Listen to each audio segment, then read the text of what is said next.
Here is the 2024 Ford F-150 Super Crew 4x4 in Oxford white over black interior, the XLT with the sports appearance package, the FX4 off-road package, and this has been all refreshed this year, even though it doesn't necessarily look like that.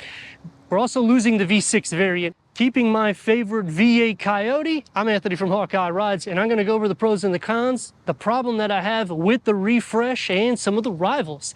In the front, the headlight assembly has been reconfigured as well as the grille. LED headlights, daytime runnings. The lower bumper has also been swapped out with LED fog lights. Gloss black is going to be in the middle, front and rear parking sensors, and we have a 360-degree reverse camera. And the FX4 package adds the front skid plate. Housed underneath the hood is an upgrade. This is the 3.5-liter EcoBoost V6 twin turbo, producing 400 horsepower and 500 pound-feet of torque. That's 90 pound-feet of torque more than that Coyote V8 that is my favorite.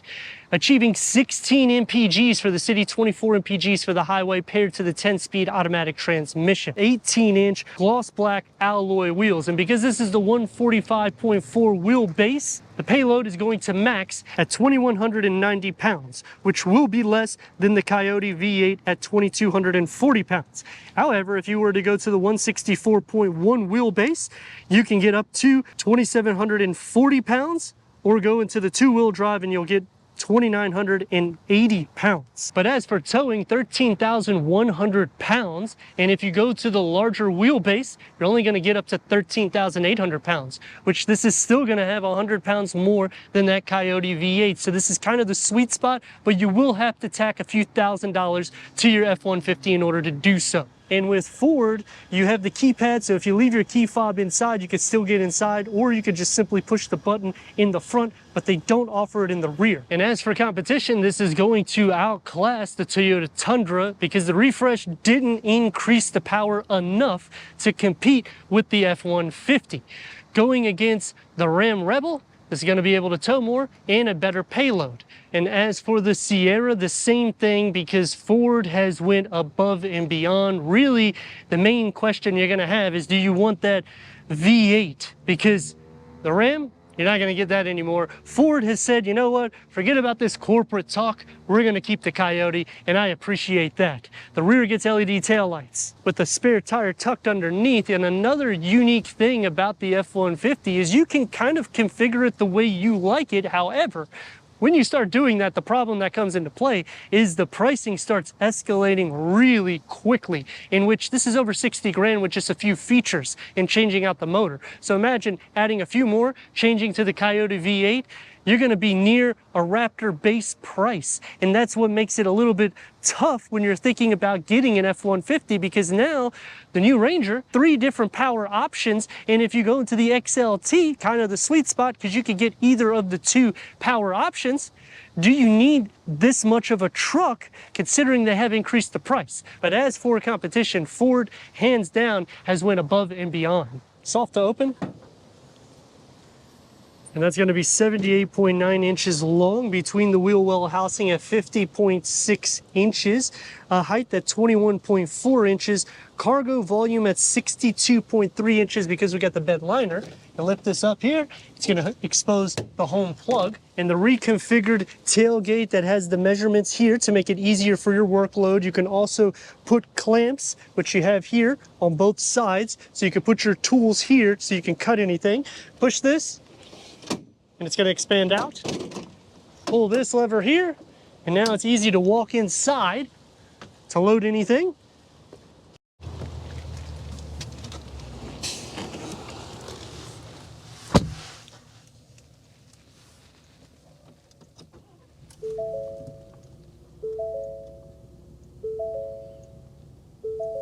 Ten-way power seat adjustment for the passenger and driver. Heated front seats. Headroom and leg room. The F-150 is always large. It's basically an SUV with a bed. 2 glove box start off for storage. With the texture for the dashboard on the passenger and driver side, you got a storage sleeve here. You can option things like the B&O sound system. This has auto dimming rear view mirror. We do not have a moonroof, but we do have the power rear window. The center will have a 12-inch information display with navigation. This has Apple CarPlay, Android Auto, Sirius XM, AM, FM, streaming Bluetooth audio. We also have the towing, which is great, and you can put everything for your services plus the zone lighting. When you're taking it off-road or going camping, you can light the vehicle on all four corners. Driving assist, you can change different features on and off. Put it into reverse, and we have a 360-degree reverse camera, full trajectory for the front and the rear. When you click here, it will zoom into the tow, in which it will be easier for you to line up. You can close that off, click here, and now you have a sub-menu that you can go through a lot of different settings so you can see all around the vehicle. Dual climate control settings, 12 volt, home plug. A lot of buttons still is in the configuration, which I kind of wish they cleaned it up, but in the same aspect, I like that we have physical buttons so you don't have to do everything through this touch screen. Push this here and it will lower, so that way you could option this where it folds out into a table, helping for a workload. Opening it up, it's a deep storage pocket. You can put change, your business cards, and it's even more deep inside, and the key fob for the new F-150. Leather wrap steering wheel, it's multi-function. The gauge cluster has a 12.3 digital read. And you got your grab handle that starts off. I like that we have the American flag on both sides here. Door panel and dash configuring together, and you get the blind spot monitoring inside. And the reason why this is configured this way is so that you can see the side view mirrors, and it gives more visibility for the front. One touch up and down for all the windows. Soft to touch where it needs to be. 2 tiers of storage, making the larger on the bottom with a cup or beverage holder. And to turn the side view mirror lights on, you could do so here for the zone lighting for quick lighting up. And you could open the tailgate right here. For the back seats, you can pull this lever here, lift up the seat at a 40-60 split. You'll have a little bit of a divider. The floor is more or less flat, so you have a lot of storage capabilities here. And to make it easy with the running boards and the grab handle so you can get inside. Leg space is not going to be an issue, nor is headroom. Like I said, in the front, it's basically an SUV with a bed. You're gonna have storage behind both of the front seats. 12-volt charger, home plug, USB ports, air vents. Door panel is going to get a cup or beverage holder in the top, and 2 tiers of storage, soft to rest your arms. Slide into the center. You have your own feet space, so you don't have to worry. Same thing with butt, leg, and shoulder space. It's a very wide vehicle, and headroom is not going to be an issue at 6'3". Even though this is a 3.5 liter V6 twin turbo EcoBoost engine, you're still going to have to fill it up sometimes, in which that's why I'm stopped at a gas station. But 400 horsepower and 500 pound-feet of torque, which is quite a bit. What I like about this is it's a little torque happy. Check this thing out.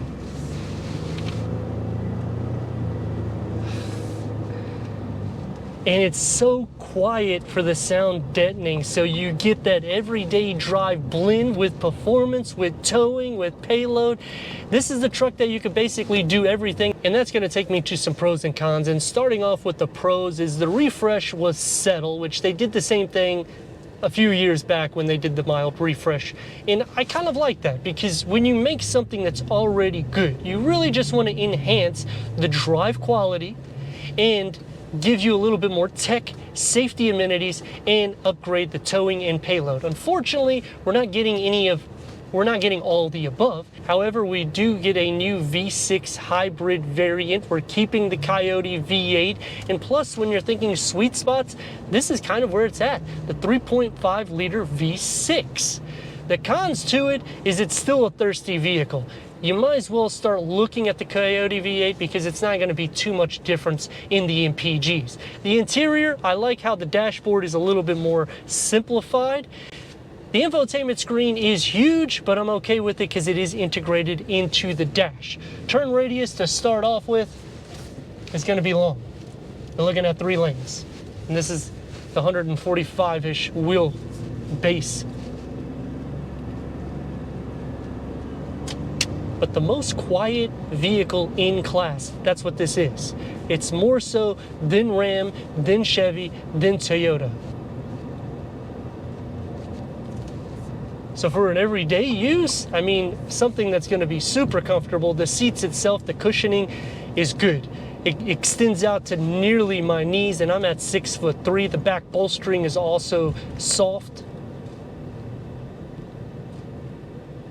I like the ground clearance to it because I feel like I'm sitting higher up. But with all that comfort, it does come at a price, which is another con because you have to tack on a ton of features. They have like 4,000 different ways you can configure your F-150, in which it gets a little bit overboard and pricey. And then when you're thinking, well, I want something that's going to save some fuel, none of the engine variants are really eco-friendly when it comes to the F-150. And that will lead me to the problem that I have with the F-150.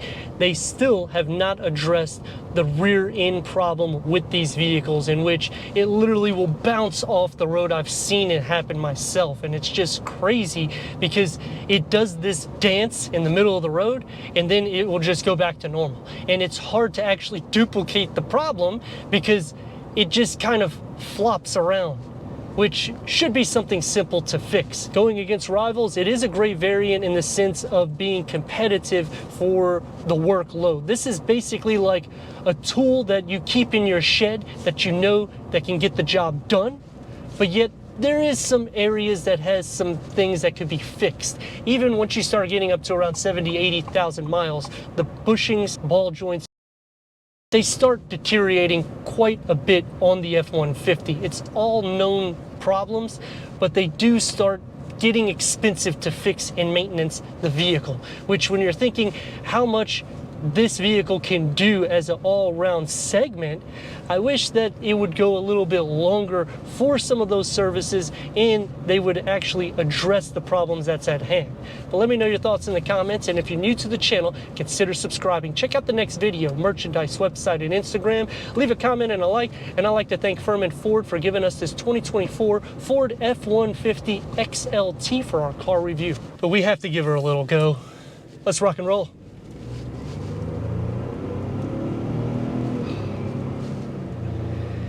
Now, it's not going to give you that Coyote V8 exhaust note that filters in, but man, it will go and it will stay smooth. And it's hard to do that when you think about vehicles that have off-roading suspension added to it, because then it starts getting a little bit more jumpy.